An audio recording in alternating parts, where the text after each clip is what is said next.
Voilà, si vous nous rejoignez à l'instant sur CNews et sur Europe 1, évidemment, ce sont les cloches, le bourdon de Notre-Dame de Paris, mais aussi de toutes les églises de la capitale qui résonnent pour rendre hommage aux victimes du terrorisme, aux victimes du 13 novembre 2015, ces attentats qui ont commencé au Stade de France, ensuite le Bataclan, les terrasses, des victimes, 132 victimes, 2 d'entre elles se sont donné la mort il y a peu de temps, des centaines de blessés et des traumatisés, évidemment, qui tentent chacun à leur façon de surmonter ce qui s'est déroulé il y a tout juste 10 ans. Nous allons vivre en direct dans cette édition spéciale les prises de parole, celle du président Macron.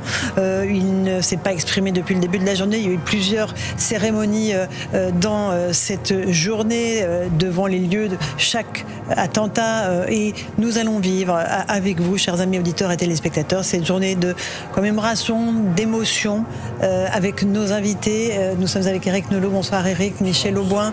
Nous sommes avec le docteur Mathieu Langlois, ancien médecin chef du RAID. Merci d'être avec nous. Laetitia Guinan, Louis de Ragnel. Bonsoir, Louis, on est étreint par l'émotion parce que ce bourdon que l'on entend de Notre-Dame de Paris, on sait qu'il ne résonne que dans les cas les plus graves, évidemment, les drames. Et là, aujourd'hui, on commémore un drame. Là, on assiste à beaucoup de stigmates quand même des années récentes de notre pays, à la fois Notre-Dame, évidemment, qui avait brûlé, et puis, effectivement, ces 10e commémorations, 10e anniversaire, comme on dit, des attentats du 13 novembre, en fait, qui a créé un avant et un après, qui a plongé la France quand même dans une nouvelle période dans laquelle on est maintenant, avec certes peut-être un peu moins la menace des commandos projetés, mais une menace endogène au sein de la société française, une menace terroriste qui est encore très présente. On voit bien qu'il y a beaucoup de mesures aussi qui ont été prises en matière de sécurité, il y a des lois qui ont été votées, il y a même au niveau des peines et des sanctions, il y a beaucoup de choses qui ont été faites depuis, mais il y a ce qui reste à faire quand même, c'est le terreau. C'est ce qu'il y a de plus difficile, c'est le terreau qui sommeille au fond de notre société et on est quand même rappelé, on est plongé malheureusement assez régulièrement dans les stigmates de ce terrorisme dont on n'arrive pas à se débarrasser.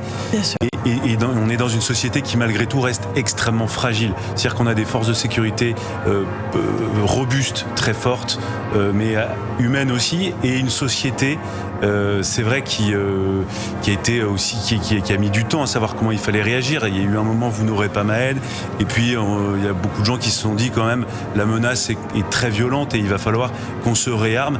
Et à mon sens, alors je sais que les avis sont un peu différents, mais je trouve que le réarmement moral de la société n'a pas encore commencé et il est indispensable. Plusieurs lieux ce soir pour ces commémorations du 13 novembre 2015.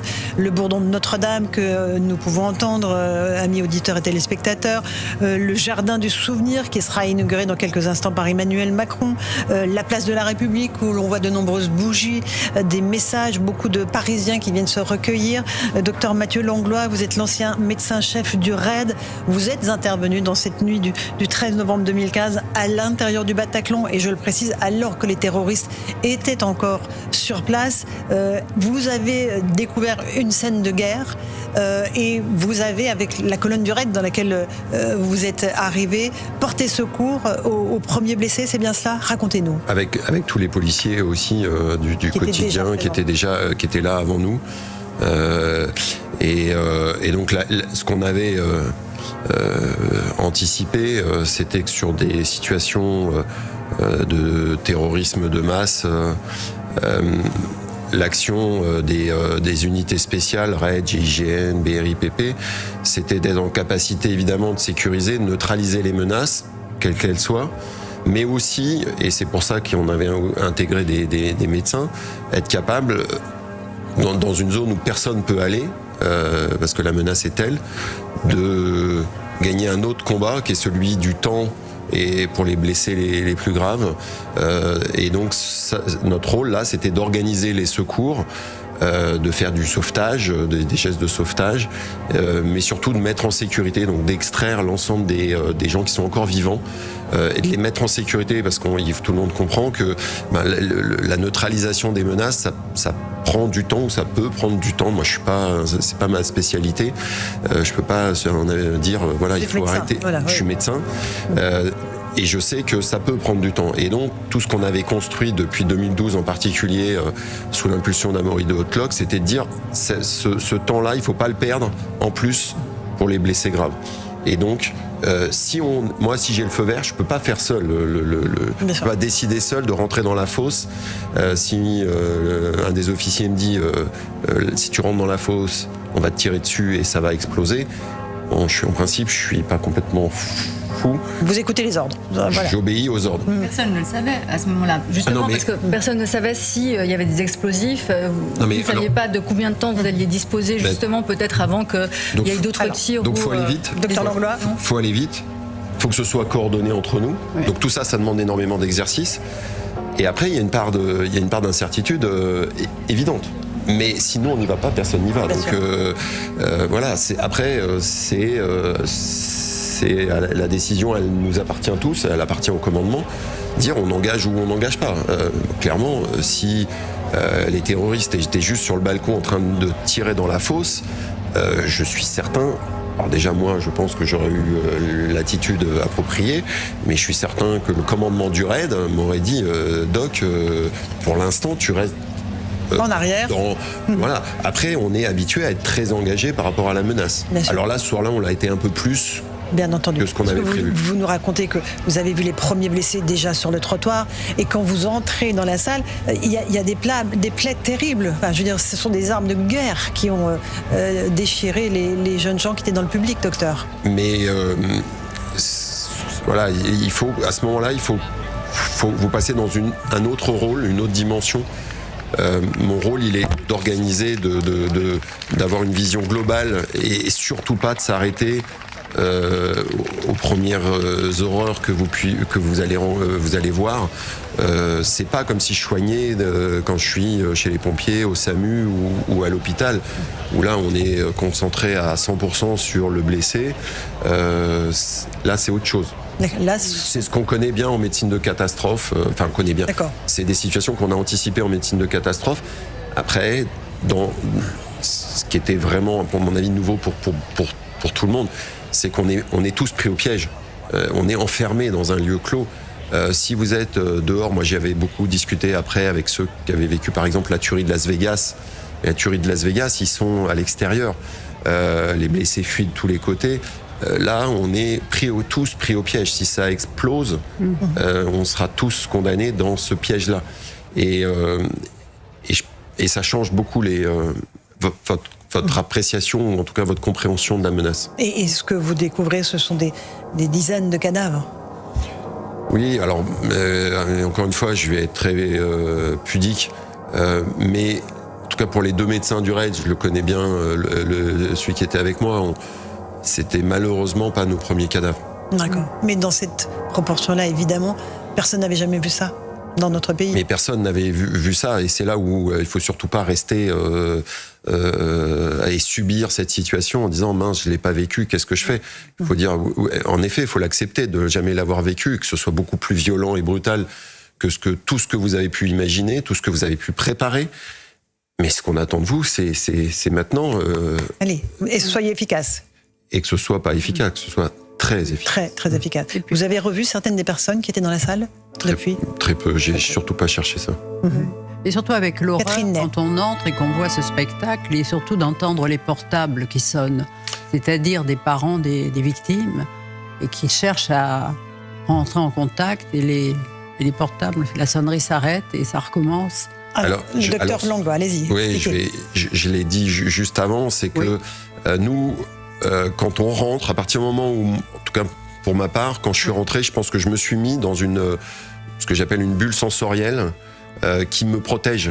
Moi, je suis obligé aussi de me protéger. Je suis là pour faire mon métier de la manière la plus efficace possible, tout en gardant la lucidité. On n'est pas des robots. C'est pas de la dissociation qui nous permettrait de faire des gestes réflexes. On est obligé de comprendre. On voit les visages, on voit ce qu'est la terreur, on voit les blessures, on parle. Mais il faut, pour rester calme, pour rester déterminé, pour rester lucide, moi je suis obligé de me protéger. Et donc, je pense que c'est par cette protection, j'ai absolument pas entendu le moindre portable sonner pendant toute la soirée. et on est resté plusieurs heures à l'intérieur. Je ne m'en souviens pas. Je vous dis pas que ce que vous dites est sûrement vrai. D'autres, je l'ai déjà entendu. Oui. J'avais lu ces témoignages. Après, j'ai entendu des âneries aussi, mais sur les portables, je pense que même sur la lumière, quelle était l'intensité lumineuse, je sais même pas vous dire. Je sais que j'ai pas moi utilisé de lampe torche. De lampe. Et vous avez dialogué avec certains des blessés, vous leur avez expliqué ce qui se passait, vous leur avez dit évacuer ou vous êtes en sécurité maintenant. Mais encore une fois, c'est pas le même métier que quand je travaille au SAMU ou à l'hôpital ou chez les pompiers. C'est un autre métier. Et il faut être en quelques secondes, il faut être à la fois. Moi, je dis souvent, il faut être empathique. Mais empathique, c'est pas est-ce que ça va? Parce que si vous dites à la victime, ça fait 1h30 qu'elle est dans le Bataclan, et vous la regardez en lui demandant si ça va, vous avez bien compris, ça va même aggraver son. Donc vous lui dites quoi? Je lui dis regardez-moi, et on va sortir. Et ça dure. Et je le dis d'une manière, peut-être pas comme là, je le dis peut-être d'une manière un peu encore plus infirmée. Oui. Et voilà, et c'est ce qui. Et je sais que d'autres policiers du RAID ont fait exactement la même chose. C'est l'assurance de la voix qui peut réconforter. Le non-verbal, ce qui est sûr, c'est que le non-verbal est beaucoup plus efficace que les mots que vous allez dire. Donc il faut les deux. Alors, la cérémonie a commencé au Jardin du Souvenir. On entend, je le dis pour nos auditeurs, de la musique. Il y a aussi des discours. Peut-être on va écouter un extrait du discours qui est donné. C'est une chanson, voilà, pour rendre hommage aussi à ces victimes, à la fois du Bataclan et des terrasses, parce que c'était des jeunes gens qui étaient là pour la musique, pour Éric Nolot, parce qu'ils avaient envie de boire un verre ensemble et qu'ils célébraient notre mode de vie à la française. C'était tous les gens qui s'amusaient en toute innocence, voilà, boire un verre, aller au concert, des choses anodines, mais qui ne le sont plus. Maintenant, on ne peut pas s'empêcher d'y penser. Même, je pense qu'en s'asseyant à une terrasse de café, c'est plus le même acte qu'avant. C'est pas tout à fait le même acte. Il y a quelque chose qui vous reste en tête. Et une salle de concert peut être un peu anxiogène. Vous avez parlé de ce qui s'est passé à la Philharmonie. Moi, récemment au cinéma, il y a une femme qui a posé un sac sous son siège et qui est sorti quelques minutes, je vous ai jure, j'y pensé jusqu'à ce qu'elle revienne. Et ça ne me serait pas venu à l'idée il y a 10 ans. Michel Auboin, ancien préfet, nous avons changé, la société a changé depuis 10 ans, depuis ces attentats. La société a changé, oui. Alors il y a évidemment, c'est un peu l'acmé de la violence, le Bataclan. On a eu des attentats avant, on en a eu d'autres après. Parce que, moi d'ailleurs, j'aimerais bien qu'on parle de la totalité des victimes et pas uniquement. C'est très important d'avoir fait cette journée sur le Bataclan. Il faut pas oublier ceux qui sont intervenus après, quoi. Je pense que on a, surtout que c'est toujours la même origine d'une certaine façon et même le même mode d'action, quoi, même si c'est des victimes plus isolées. Mais oui, je pense que la société a changé après le Bataclan, devant l'ampleur. D'abord, la réaction de la population le lendemain même, une espèce d'émotion nationale qu'on n'avait pas connue quand même depuis extrêmement longtemps dans ce pays, et ensuite la prise de conscience qui a été plus lente quand même de cette menace qui plane et qui subsiste dans notre pays. Je pense que le regard est différent. Ça n'empêche pas de faire la fête, ça n'empêche pas d'aller boire des coups avec les copains, mais l'esprit n'est pas tout à fait le même parce que la menace existe et on a fini par l'identifier. Bien sûr. Catherine Ney. Oui, en tout cas, c'est un événement, on se souvient tous de ce que l'on faisait, où on était quand on a appris les attentats, qu'on a commencé à écouter la radio, à rentrer chez soi en voiture et à rester devant la télévision toute la nuit pour suivre les événements. Et on a bien vu qu'il se passait quelque chose de hors norme. Les terrorismes islamistes, on en avait déjà parlé, mais là, c'était tellement d'une telle ampleur que voilà, c'est quelque chose qui est marqué chacun comme un fer rouge et qui accroît la peur. Et la peur demeure, surtout qu'il ne faudra pas oublier, l'an prochain, il y a un autre... On va écouter Catherine, Nice, un tout petit extrait l'attentat de Nice. Bien sûr, il faut, et on n'oublie pas ce qui s'est passé à Nice, mais il y a une chorale qui est en train de chanter. On va écouter quelques instants cette chorale.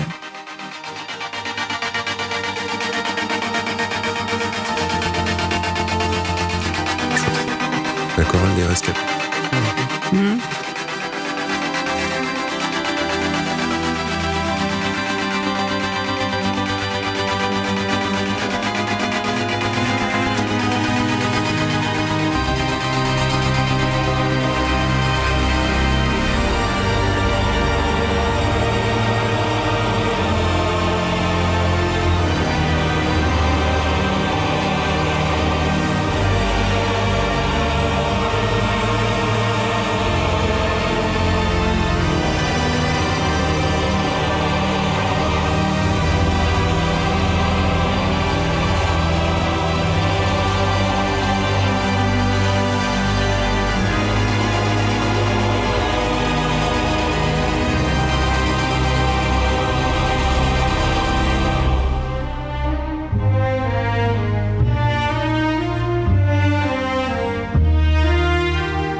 cette cérémonie, on va y retourner évidemment, et je le dis pour nos auditeurs, il y a un jeu de lumière qui forme comme une voûte éclairée au-dessus de ce jardin du souvenir. J'aimerais bien qu'on laisse la musique, s'il vous plaît, comme ça nos auditeurs pourront en profiter comme nos téléspectateurs.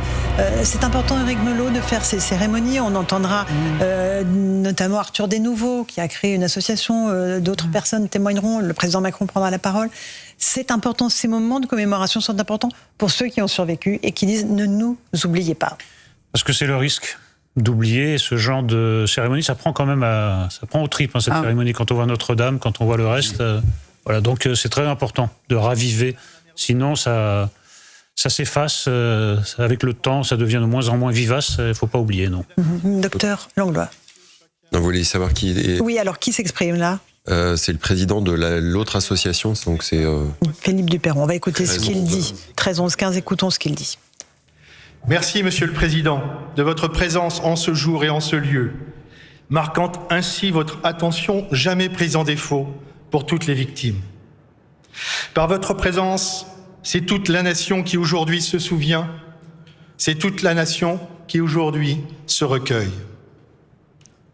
C'est à vous, Madame la maire de Paris, que nous le devons, ce jardin qu'aujourd'hui nous inaugurons. Dès 2016, au nom de la ville de Paris, victime elle aussi, vous preniez devant les associations envers les victimes l'engagement de l'édification d'un lieu de mémoire dédié à toutes les victimes des attentats du 13 novembre. Il fait consensus qu'il ne peut en aucun cas s'agir d'un monument aux morts de plus dans le paysage parisien. Le lieu ne doit pas faire oublier que les attentats ont touché le Stade de France à Saint-Denis d'abord, le Carillon et le Petit Cambodge ensuite, puis le Casa Nostra, la Bonne Bière, la Belle Équipe, le comptoir Voltaire et le Bataclan enfin. Mais l'accord était plus difficile à dégager quant à la nature même de la réalisation envisagée. Deux lieux sont même évoqués un temps, l'un pour les morts, l'autre pour les vivants. L'introduction dans la réflexion du Labo des idées et la présence de Sarah Gainsburger, sociologue de la mémoire, ont permis de remettre le chantier sur les rails qui le mèneraient à bonne fin. En effet, pour les associations de victimes qui ont toujours reçu l'écoute la plus attentive et la plus bienveillante de la part de tous les acteurs, plusieurs demandes sont essentielles. Il doit s'agir d'un lieu où tous les sites des attentats sont représentés et traités à égalité entre eux, sans que l'un ou l'autre prévale. D'un lieu central dans Paris, d'un lieu facilement identifiable et accessible. Ce sera un lieu où toutes les victimes qui ont perdu la vie le 13 novembre seront identifiées. Mais ce sera aussi un lieu où les survivants se retrouvent, tout à la fois de déambulation et de recueillement. Ce sera un lieu où la vie est présente par les symboles de lumière, d'eau, de végétation. Ce sera un jardin. Ce sera un lieu où la vie renaît à chaque printemps. Et alors, je fais volontiers mienne la parole de Robert Badinter. Oui, la vie est plus forte que la mort. Mais Dieu qu'il nous manque. Au cours de ces 10 années passées, nous nous sommes relevés. Nous avons fait face, debout. La colère s'est apaisée. Les plaies ont été pansées, celles du corps et celles de l'âme. Mais les cicatrices demeurent indélébiles. Au cours de ces 10 ans, le temps du deuil s'est écoulé. Et après la tristesse, l'acceptation s'est imposée. Nous avons vaillamment traversé notre douloureux mais nécessaire procès V13, au cours duquel tant de larmes ont coulé, mais où, comme le dit Madame la procureure Camille Hennetier dans ses réquisitions, ici, c'est la justice et le droit qui ont le dernier mot. Ces témoignages, ils nous ont bouleversés par la violence de ce qu'ont vécu ceux qui sont venus le dire à la barre. Ils nous ont aussi permis d'appréhender la réalité de ce qu'ont vécu ceux qui ne sont plus là. Si ce procès a apporté des réponses à la question du comment, il laisse en revanche encore largement sans réponse la question du pourquoi. Alors, au jour où débute le procès du cimentier Lafarge, nous devons persévérer dans notre quête de vérité. Il y a 10 ans, c'est la société qui a fait front, tous unis. Ce sont des milliers de témoignages, de fleurs, de dessins, de messages qui étaient déposés sur tous les lieux des attentats et partout en France. Qu'en serait-il aujourd'hui, alors que nombre de politiciens ici et en Europe, et au-delà de présidents irresponsables, s'emploient à semer les graines de la discorde et de la désunion? Alors que les réseaux sociaux inondent les esprits de nos plus jeunes, les envahissent de contenus haineux. À cette question, point de réponse. Et formons le souhait que nous n'ayons jamais à l'éprouver. Nous devons résister à ces tentatives de fracturation et nous résisterons. Nous résisterons par notre engagement à vos côtés, Monsieur le Président, Monsieur le Ministre de l'Intérieur, pour construire la sécurité sans sacrifier les libertés. Nous, victimes de ces attentats, nous continuerons de porter témoignage devant les jeunes générations pour la raison que la mémoire doit être incarnée et non seulement portée par des proclamations solennelles. Nous entretiendrons la mémoire par des gestes, par des créations, par des rencontres, par des initiatives pour que toutes les générations se souviennent. Nous poursuivrons la réflexion. Nous chercherons à comprendre pourquoi des jeunes gens, pourtant souvent normalement intégrés, s'engagent sur ces voies mortifères. Nous résisterons pour montrer que toutes les générations sont liées à ces victimes, parce que on doit se battre pour la liberté, pour la démocratie, pour les valeurs qui sont les nôtres, pour que l'on puisse être les vainqueurs. Enfin, alors qu'aujourd'hui nous dévoilons la plaque inaugurale de ce nouveau lieu de mémoire, je renouvelle ici le vœu, et vous nous avez, Monsieur le Président, il y a peu rassuré à cet égard, je renouvelle le vœu qu'un de ces jours prochains nous puissions pareillement inaugurer le musée mémorial des sociétés face au terrorisme. Ce musée qui a une autre vocation, ce musée qui a une autre ambition, non seulement de cultiver la mémoire, mais aussi l'ambition de transmettre, l'ambition d'éduquer, pour éveiller les consciences, pour que les lumières de la connaissance éclairent les ténèbres de la barbarie. Ainsi l'exprime Henri Rousseau, le président de la mission de préfiguration, lorsqu'il nous dit « Ça ne sert à rien de commémorer des événements si on ne les connaît pas et surtout si on ne les comprend pas. » Pour conclure, une fois encore, Monsieur le Président, merci pour votre présence. Merci pour avoir gravé sur le calendrier de la Nation la journée nationale d'hommage aux victimes du terrorisme qui honore toutes les victimes en France et françaises à l'étranger sur tous les lieux. Merci à vous, Madame la maire de Paris, chère Anne. Merci aux élus du Conseil de Paris pour votre engagement, votre soutien, votre émotion sincère pendant ces 10 années et tout au long du parcours qui aura mené à cette réalisation. Merci pour cette cérémonie.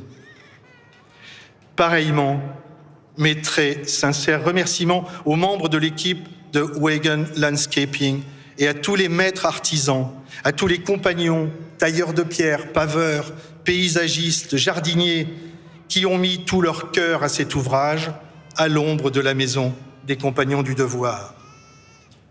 Merci à Thierry Reboul et à Victor Lemann, à tous ceux qui, autour d'eux, ont contribué à la réalisation de ce moment où l'émotion le dispute à la beauté.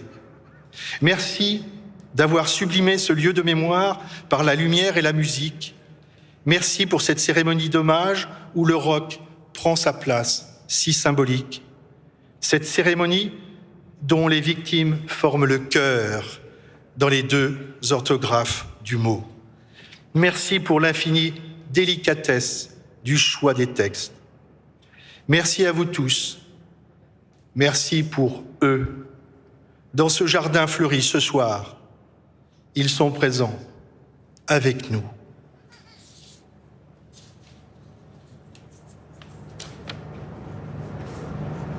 Voilà donc pour le discours de Philippe Duperron de l'association 13 11 15. On est en édition spéciale sur CNews et sur Europe 1 pour cette cérémonie évidemment et l'inauguration du jardin mémoriel du 13 novembre 2015. Et je le dis pour nos auditeurs, une cérémonie qui se déroule avec de la musique, on entendra des chants, il y a des jeux de lumière aussi. C'est important de pouvoir évidemment partager ce moment avec tous les Français qui ont en mémoire cette date terrible du 13 novembre 2015. Éric Nolot, on a entendu ce discours de Philippe Duperron, on entendra dans un instant celui d'Arthur Desnouveaux, peut-être sera-t-il sur un autre registre, de Life for Paris. Ce sont des gens qui étaient là. Et chacun se reconstruit comme il le veut et comme il le peut. Et ça, c'est très important. Oui, mais la cérémonie est importante parce que ça devient, même si c'est une tragédie aux dimensions inédites, ça finit par devenir abstrait, en fait. Pour ceux qui ne l'ont pas vécu, ça devient un drame parmi d'autres. Et là, on touche un peu on revient un peu à la dimension tragique. Après, dans les discours, on a bien vu que chacun se reconstruit vraiment comme il peut. Comme il veut, et puis avec le discours qu'il veut. Après tout, voilà, nous n'avons pas vécu ce qu'ils ont vécu. Mais il y a des choses un peu surprenantes dans ce qui vient d'être dit. Alors là, on a les visages de tous ceux qui sont morts lors des attentats qui sont projetés sur la façade. Et je pense que peut-être de la poésie qui est lue. Louis Dragnel. Oui, et puis ensuite on aura donc le discours du maire de Paris, Anne Hidalgo. Puis il y aurait la lecture, et je pense que ce sera un moment très émouvant, la lecture de tous les noms des personnes qui ont été tuées ce 13 novembre-là. Et ensuite un discours du président de la République avant le dévoilement de la plaque. Donc, figurera dans ce jardin en mémoire du 13 novembre 2015. Laetitia Guinom. Oui, les actes mémoriels ont pas mal de fonctions. La première est quand même de rendre hommage et de respecter la mémoire de ceux qui sont là, de leur donner la parole, de les mettre en image, de composer autour quelque chose qui sacralise un petit peu ce qui leur est arrivé. C'est aussi une cohésion de la nation, et puis c'est une inscription dans l'histoire, parce que quand même, voilà, cette place va rester, ces noms vont rester gravés. Après, sur la vertu pédagogique du mémoriel, et j'aimerais quand même saluer, parce que Emmanuel Macron, là, la cérémonie à laquelle on assiste est quand même magnifique. C'est Thierry Reboul qui a été en charge de la cérémonie des Jeux Olympiques qui l'a faite. La musique, c'est Victor Lemann, je crois, compositeur. Et je dois dire quand même, c'est de culture de critiquer beaucoup Emmanuel Macron. Mais malgré tout, resteront de ces quinquennats de très très très belles cérémonies de tout ordre. Et celle-ci, qui vient de commencer, est très belle et très adaptée, disons, qu'à la circonstance. Après, ce qui est au cœur là, ce sont les victimes, et c'est une forme de réunion quand même de la nation. Bien entendu. Et là, on entend Edith de Pretto qui interprète l'absent de Gilbert Bécaud. Ma chère Catherine, il y a ce moment de communion, comme le disait Laetitia Guénan, autour de ces victimes, un moment de communion nationale. Ah, mais c'est sûr, et entendre ces musiques, voir ces visages qui apparaissent à l'écran, ça vous prend aux tripes, quoi. Ça fait revivre, en tous les cas, en nous, quelque chose qui ne doit pas s'éteindre et qui devrait être présent et laisser une trace pérenne. Mais c'est bien que chaque année, un hommage soit rendu, que ceux qui veulent se retrouvent dans ce jardin, mais même ils passent à Paris, viennent, et que oui, c'est un nouveau lieu de mémoire qu'il fallait, qui était souhaitable et qui est créé. Michel Auboin. Oui, moi j'étais un peu circonspect quand on a parlé de jardin, mais en fait, en voyant ces images, je me dis que c'était quand même tout à fait ça qu'il fallait faire. Absolument, vous avez raison. Docteur Langlois, on évoquait la façon de se reconstruire. Certains le font à partir de la colère, d'autres pas du tout. Chacun a sa propre méthode pour se reconstruire et surmonter le trauma. Alors, je suis pas spécialiste du psychotrauma. Mais vous êtes médecin. En tout cas, je suis sûr qu'il n'y a pas une méthode, il y en a une par individu.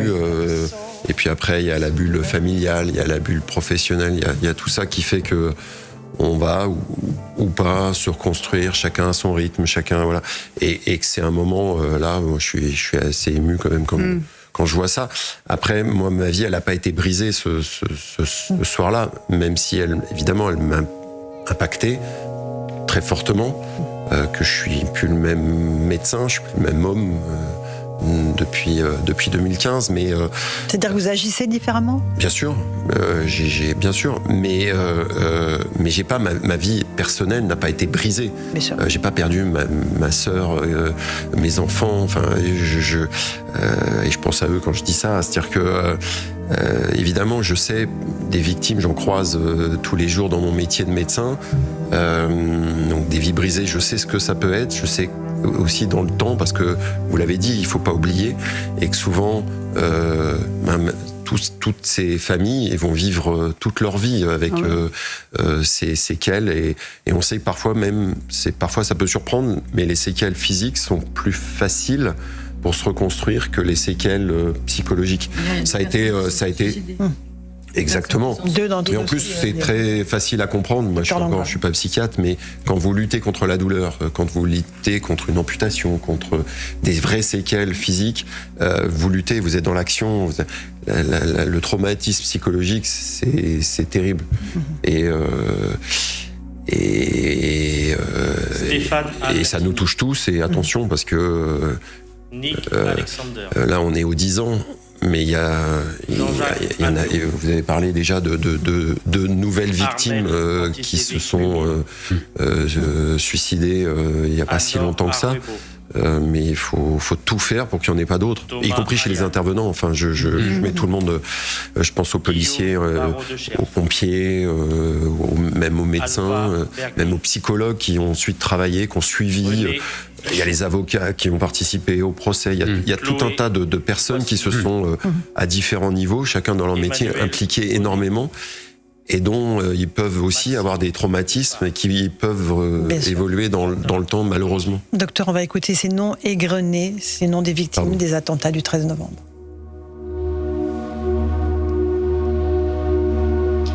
Ludovic Bombas, Véronique de Bourgie, Élodie Breuil,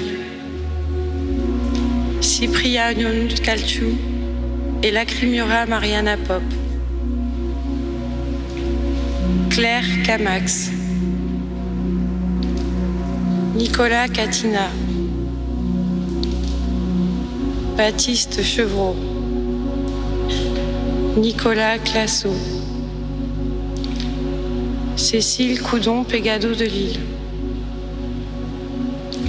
Nicolas Degenhardt, Elsa Delplas et Patricia San Martin, Alban Denuy.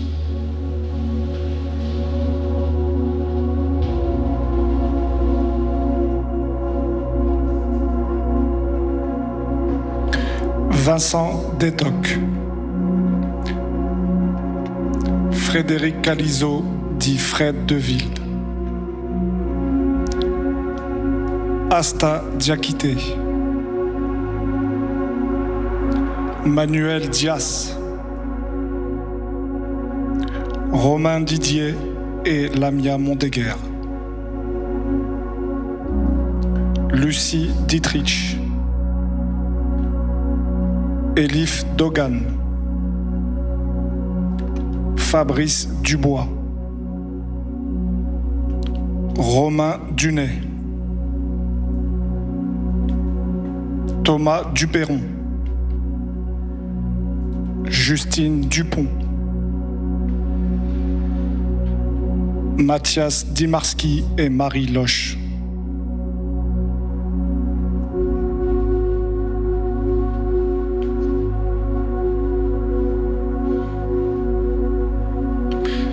Saler Emad El Djebali, Germain Ferret, Romain Feuillade, Grégory Foss, Christophe Foultier, Julien Galisson, Suzon Garrigue, Mailleul Gobert. Micheli Gilles Raimez. Cédric Ginestou. Mathieu Giroux. Cédric Gomet. Noémie Gonzalez.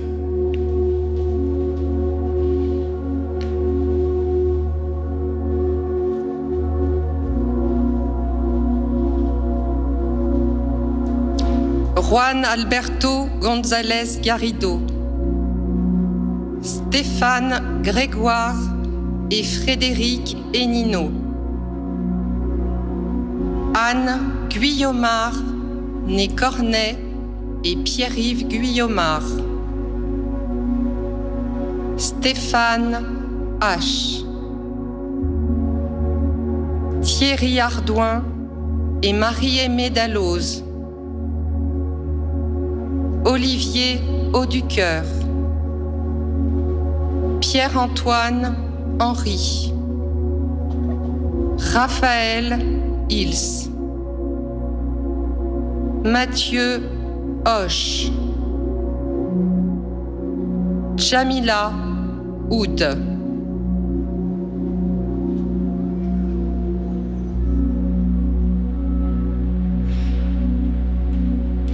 Mohamed Hamid Ibn al-Mubarak, Pierre Innocenti, Nathalie Jardin, Marion Joanneau, Milko Josic, Jean-Jacques Kirchheim, Hyacinthe Koma, Nathalie Lorraine Nebouligina, Guillaume Ledran, Renaud Le Gouen, Gilles Leclerc, Christophe Lelouch, Claire Métro-Taprest,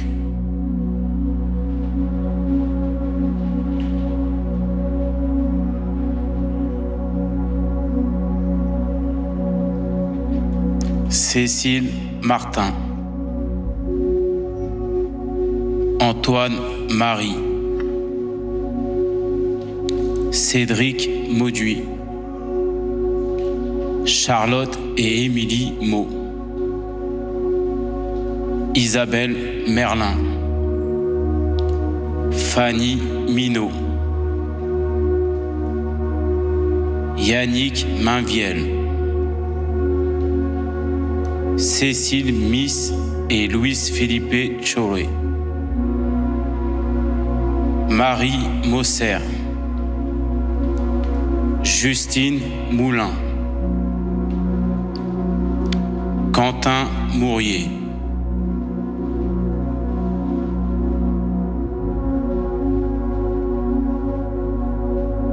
Victor Munoz Quilemoes, Christophe Muntez, Hélène Mouyal-Léris, Romain Naufle, Bertrand Navaret, Christopher Noé Chalter-Bodino, Léla Ouzounian, David Perchirin, Aurélie de Peretti, Manuel Manu Pérez et Priscilla Correa, Marion et Anna Pétard-Lefrig,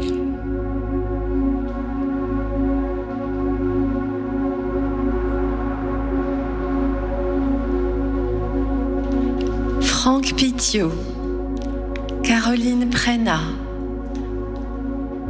François-Xavier Prévost, Sébastien Proisy, Richard Raman, Valentin Ribet, Mathieu de Rortet, Estelle Roua, Thibaut Rousse-Lacordaire, Raphaël Ruiz, Oda Saadi et Alima Ndiaye Né Saadi, Madeleine Sadin.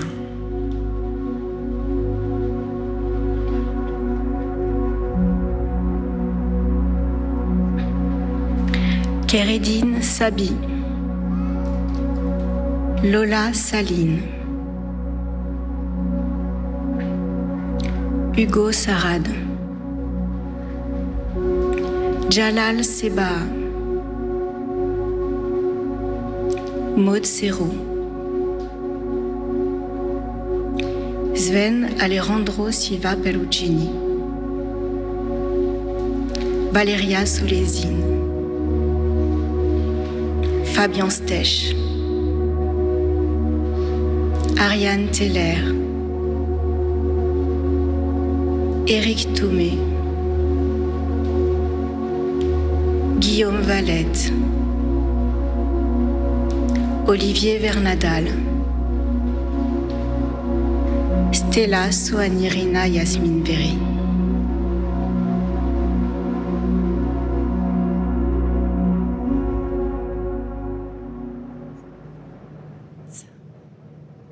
Voilà pour cette lecture bouleversante des noms des victimes du 13 novembre 2015. Nous sommes en direct sur CNews et sur Europe 1. Cette litanie, évidemment, qui nous bouleverse, qui nous émeut. Mon cher Louis de Ragnel, on a entendu ces noms égrenés. Autant de vies, autant de visages, de parcours interrompus dans un drame absolu ce soir du 13 novembre 2015. Ce qui est assez marquant, je trouve, c'est aussi cette lenteur, ce rythme, qui fait que pour chaque nom, eh bien, on peut penser ou essayer d'imaginer la personne. Et je pense que c'est ça qui est, moi, c'est peut-être ça que je trouve le plus marquant dans toutes ces cérémonies. Et puis ça rappelle à toutes les familles qui ont vécu différemment ce massacre, cette tuerie terroriste. Ça montre qu'on les oublie pas. Il faut quand même avoir en tête, et c'est un peu ce que disait tout à l'heure l'ancien médecin-chef du RAID, c'est que pour les familles, il y a eu certes la période des attentats qui était épouvantable, il y a eu, pour ceux qui pouvaient, la reconstruction, et puis ensuite il y a eu le procès. Et le procès, ça a été une épreuve épouvantable pour beaucoup de familles. Certains voulaient oublier, voulaient passer à autre chose. Ils ont été contraints de se replonger dans un dossier d'instruction avec des personnages, avec des détails, parfois des reconstitutions, et ça a été extrêmement douloureux. D'autres pour qui ça a été salvateur. Et donc chacun a vécu à son rythme le temps des réparations, du deuil. Certains ne feront peut-être jamais leur deuil. Bref, chacun est à son rythme, et c'est vrai que la difficulté dans ces cérémonies, c'est de réussir à essayer de parler à tous en ne blessant personne. Et sachant que chacun avance à sa vitesse. On entend de la guitare, Eric. Dire Straits, évidemment. Merci Laetitia pour votre culture musicale. C'était un moment de musique, évidemment, ce soir. Même si c'était de la musique rock au Bataclan, Eagles of Death Metal. Oui. Mais c'est réussi parce que ça nous replonge dans l'atmosphère de ce soir-là et du lendemain. Bizarre, il y a des images qui reviennent, cette atmosphère. Il y avait dans Paris un silence de mort, au sens littéral de la chose. Et là, on replonge dans cette ambiance. Bon, c'est humain, le temps a passé, on n'y pense pas quand même tous les jours. Et là, ça nous revient comme si c'était un événement d'actualité et pas un événement historique. Et de ce point de vue-là, c'est très réussi. Michel Auboin. Moi, en écoutant cette litanie des morts, j'ai un souvenir qui me revient parce que on a tous autour de nous des jeunes qui avaient cet âge, qui auraient pu être au Bataclan, qu'on a appelés et qui on connaissait directement, indirectement. Au bout du compte, derrière, parce que c'était beaucoup une population jeune qui était ce soir-là au spectacle, et autour d'eux, en fait, c'est des milliers en tout cas, de jeunes Parisiens, parce que c'était beaucoup des Franciliens et des Parisiens, qui en fait ont été touchés eux-mêmes indirectement et qui ce soir doivent ressentir cette émotion particulière qu'on avait ressentie aussi. Et je le dis pour nos auditeurs, les projecteurs qui surplombaient la cérémonie se sont tous dressés vers le ciel et ça donne comme des étoiles, ma chère Catherine Ney, qui représente évidemment tous ceux qui sont morts ce soir-là, qui sont inscrites dans le ciel. Oui, non, mais c'est une cérémonie très poignante qui vous prend aux tripes et c'est très beau. C'est très beau. Laetitia Guinan, c'est un hommage vraiment...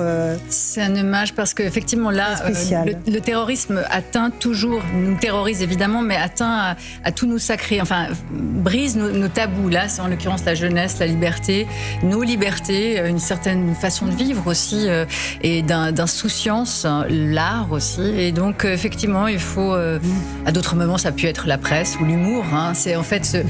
Tout ce qu'on adore, il déteste, hein, en gros. Et donc, effectivement, il y a un moment, évidemment, pour commémorer, pour respecter les victimes, pour montrer ce que sont nos valeurs aussi. Il y a un autre moment qui est celui de l'analyse de la situation et de la sécurité. Mais maintenant, on est dans le moment, effectivement, du respect à ces morts et du respect à ce qui nous compose aussi. Hein, une certaine élévation, une certaine liberté, un certain sens de l'art, de la culture, de la légèreté et surtout de la liberté, je dirais. Non, mais en ce moment où on vit, la nation, un peu un moment de cafard politique, où chaque jour on se désole, on a quelquefois honte, on est malheureux. Et là, on est malheureux autrement, mais c'est un malheur qui vous élève, qui vous amène à quelque chose, qui vous soulève l'âme. Et qui est de ce point de vue-là réconfortant, vous voyez. Vous avez raison. Et parce qu'il y a la beauté aussi, il y a le souvenir de voilà. Et on va écouter Arthur Desnouveaux de l'association Life for Paris. La maire de Paris, chers tous, chers amis réunis ici ce soir, je crois qu'une seule chose réunit toutes les victimes de terrorisme, quelles que soient leurs origines, leurs croyances, leur religion, leur culture. La volonté que cela n'arrive jamais à d'autres. Voilà pourquoi ce soir, ce n'est pas tant à vous que j'ai envie de m'adresser qu'à la jeunesse. Une jeunesse qui ne sait pas exactement, voire peut-être pas du tout, ce que nous commémorons le 13 novembre. En quelques mots, ce sont les pires attentats sur le sol français depuis des décennies. Une tuerie perpétrée par des djihadistes dont beaucoup sont nés, comme nous, en France et en Europe. 132 morts, des centaines de blessés, des milliers de traumatisés qui se sont rendus compte, il y a aujourd'hui 10 ans, que leur vie ne pourrait jamais plus être comme avant. Nous n'avions aucun chemin tracé devant nous, alors nous avons fait ce qui nous semblait le plus humain. Au-delà du malheur, ce qui compte, c'est ce que l'on en fait. Nous avons commencé par nous rassembler, d'abord dans des cérémonies qui ressemblaient un peu à celles d'aujourd'hui. Je nous revois tous le 27 novembre 2015 dans la cour des Invalides, nous regardant sans nous connaître, essayant de jauger nos malheurs respectifs. Puis vint le temps du rassemblement, celui des associations, des combats et des commémorations. Nous avons fait fraternité. Ensuite, nous avons accepté de nous confier à des institutions, médecine, fonds de garantie et surtout justice. Nous avons témoigné partout de notre malheur, de notre douleur et de notre difficulté à discerner un avenir heureux. À la barre de notre grand procès, nous avons étalé nos douleurs, mais aussi et surtout rappelé devant nos bourreaux que nous ne céderions jamais. Et ils nous ont écoutés et ils nous ont répondu. Nous leur avons montré qu'en France, devant la loi, il y a la force de l'égalité.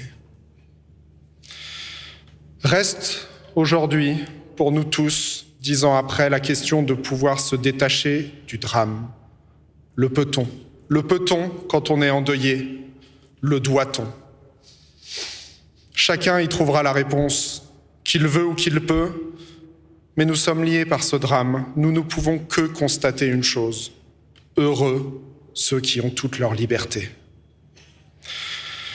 J'aurais aimé vous dire que l'espérance nous avait portés, mais c'est faux. Elle ne trace aucun chemin. Les Grecs nous l'avaient d'ailleurs bien dit. Elle faisait partie des mots de la boîte de Pandore. Au fond, nous, victimes, nous n'avons rien d'autre à vous proposer qu'une exigence, celle de vivre en société, selon les valeurs et les lois qui ont fait de la France et de sa démocratie un modèle. Nous n'avons pas de remède contre la claustrophobie de ce présent que le passé n'éclaire plus et dont le futur semble insaisissable. Mais nous avons appris une chose. On ne défend bien que ce qu'on aime. Défendre la vie dans ce qu'elle a de plus beau, c'est refuser de céder à la peur, refuser de croire que l'on peut aller plus loin seul qu'ensemble, et refuser de croire que l'on peut s'abstenir de réfléchir. Mais c'est aussi et surtout beaucoup plus que refuser, c'est aimer. Aimer l'humour, aimer la transmission, aimer autrui. Aimer enfin ceux qui se plient aux lois. Les autres, il faut les combattre sans pitié. Je crois qu'il ne faut pas souhaiter laisser un monde meilleur à nos enfants, il faut se battre tous les jours pour habiter un monde meilleur avec eux. Maintenant, et sans répit, ne rien céder, ne rien relativiser. Les 132 noms derrière moi vous le disent avec beaucoup plus de force. La vie est si fragile, il faut l'aimer. Aimons-nous, et merci à tous ceux qui nous aiment depuis 10 ans. Voilà pour les mots très forts d'Arthur Desnouveau, le président de Life for Paris. Ne rien céder, ne rien relativiser. Il s'adresse à la jeunesse. Il rappelle que la tuerie a été perpétrée par des djihadistes nés en France, Éric Nolot, et que voilà, c'est des enfants de France qui ont commis, en partie, pas tous, ces massacres. Non, mais c'était remarquable comme discours, parce qu'il a réussi à tenir un discours un peu offensif quand même, pas lénifiant, parce que c'est la tentation dans ces moments-là, et puis de rendre hommage, de parler d'amour, mais aussi de nécessité de la lutte, et de rappeler en effet le mot djihadiste, qui est quand même le mot-clé de cette tragédie. Ce sont des djihadistes, et en effet, des djihadistes qui, pour la plupart, étaient nés en Europe et certains en France. Des jeunes tués par des jeunes. Là, il s'adresse aussi parce qu'effectivement, c'est dans la jeunesse que se trouvent malheureusement peut-être les nouveaux futurs terroristes. Il y a aussi évidemment ces phrases, et il faut rappeler devant nos bourreaux, Michel Auboin, que nous ne céderons jamais. Oui, évidemment que c'est très important de le dire. Oui, c'est très important de dire que nous ne céderons jamais, et de dire que tout ça se fait au nom de la démocratie et de la liberté, comme ça a été dit tout à l'heure. On ne doit pas céder à la peur, mais... Moi, j'appartiens au ministère de l'Intérieur avec mes amis de la police, de la gendarmerie et des sapeurs-pompiers. Mais nous, notre travail, c'est quand même d'identifier la menace, clairement. Donc, on ne cède pas à la peur, mais en même temps, on n'est pas naïf. La menace existe. Il faut l'identifier. Moi, c'est pas mon travail le plus direct. Il y a d'autres le font pour nous. Mais en tout cas, donner un nom à cette menace, identifier les auteurs, savoir comment les choses naissent, devant cette pensée presque impossible qui est comment est-ce qu'on donne la mort pour son Dieu, nous qui appartenons à une autre église d'une certaine façon, pour laquelle on acceptait de mourir pour son Dieu, on n'aura jamais accepté de donner la mort à d'autres pour son Dieu. Et ça, c'est dans nos sociétés qui sont devenues très éloignées du fait religieux, c'est un élément qui est quand même très, très complexe. Catherine Ney, c'était un très beau discours d'Arthur Desnouveau qui dit « Heureux ceux qui ont toute leur liberté, nous, victimes, nous n'avons qu'une exigence, qu'il faut vivre en société selon nos valeurs, les valeurs de la République, évidemment. » Oui, et le discours est d'autant plus fort qu'il est bref. Parce qu'il a le temps de vous entrer dans la tête, de le retenir, alors que trop long, on se perd un peu dans le raisonnement et on est déçu. Tandis que là, c'était une force, d'abord parce que je crois que c'est un homme qui a fait un travail formidable avec son association. Qu'il a décidé de dissoudre aujourd'hui. Qu'il a décidé de dissoudre aujourd'hui. Pour ne pas rester enfermé à vie, enfermé dans son statut de victime. Voilà. Et qu'il dit que le message, c'est d'aimer. C'est d'aimer la vie, parce que, dit-il, elle est fragile. Voilà. Très de défendre nos libertés. Effectivement, on peut défendre, on peut justement acter qu'il ait besoin d'une sécurité, qui est une sécurité qui va nous permettre aussi de défendre nos valeurs de liberté, de fraternité et d'égalité. Et cette articulation entre les deux, elle est très importante. C'est-à-dire qu'on n'est pas dans un monde où, effectivement, on est simplement dans une naïveté qui peut nous conduire à la catastrophe. Non, on articule les deux. Ça ne veut pas dire céder à la terreur. Ça veut dire simplement préserver nos libertés avec la force s'il le faut. Ouais, ça veut dire que l'amour sans la sécurité, ça ne suffira pas. Ça ne suffira pas, absolument. Voilà. Louis Dragnel. Alors, je suis assez d'accord avec ce que disait Catherine, alors sur l'amour et aussi sur la puissance de ce qu'il a dit. Et je me suis souvenu du moment où, donc 3 ans après, Jean-Yves Le Drian, en 2016, qui était le ministre de la Défense de François Hollande, publie un livre qui s'appelle « Qui est l'ennemi ?» Un an après, donc. Pardon, un an après. Un an après. Excusez-moi. Et à ce moment-là, je me souviens qu'il y avait ça a fait polémique parce que alors certes, il venait de la gauche, puis à la limite c'est pas ça le sujet, mais au sein de la société française, il y avait encore cette fragmentation, et je pense que ça n'a pas totalement disparu. C'est-à-dire qu'on a encore aujourd'hui énormément de mal à désigner le mal. Parce que on a une société, on a un modèle de société qui est pas très clair, parce que il y a le relativisme qui est passé par là, parce que on nous donne pas l'amour de notre pays. Alors c'est quelque chose qui revient un tout petit peu avec quelques balbutiements depuis quelques années. Mais on voit bien à quel point ces sujets font encore débat. Il n'y a pas un consensus absolu autour de ces questions. Et c'est pour ça que je trouve que ce discours-là était extrêmement limpide et clair. Voilà, il trace quelque chose. Mon discours ne s'adresse pas à vous, mesdames, messieurs les élus, monsieur le président de la République, mais à la jeunesse. Discours court. Ce qui compte dans la souffrance, c'est ce qu'on en fait. Moi, je retiendrai cette phrase-là. Ne rien céder, ne rien relativiser aussi, Michel Auboin, Arthur Desnouveau. Ne rien céder. Ne rien relativiser. Tout à fait. Ne pas dire il ne s'est rien passé. Non, on ne peut pas dire qu'il ne s'est rien passé. Il faut ajouter quelque chose, c'est que, pour rebondir sur ce que disait le docteur tout à l'heure, c'est qu'on est souvent, malheureusement, confronté à des catastrophes, etc. Mais là, un attentat, c'est pas du tout la même chose. Les blessés sont les mêmes, sauf que là, ils sont blessés par la haine d'un ennemi. Et quand l'ennemi est insaisissable, parce que quand l'ennemi est en situation de guerre, il est connu, quand il est insaisissable, le traumatisme collectif, individuel évidemment, mais collectif aussi, il est beaucoup plus important. Et quand il vient de nos propres reins. D'ailleurs, c'est pas une catastrophe. Enfin, moi je pense au choix des mots, je trouve que c'est extrêmement important. Non, c'était un catastrophe, c'est quelque chose qu'on subit, pour lequel on peut pas faire. C'est un attentat de terrorisme. C'est pas un tsunami, c'est un attentat de terrorisme, c'est un massacre, c'est une tuerie de masse commise au nom d'une religion, et ça on peut le dire.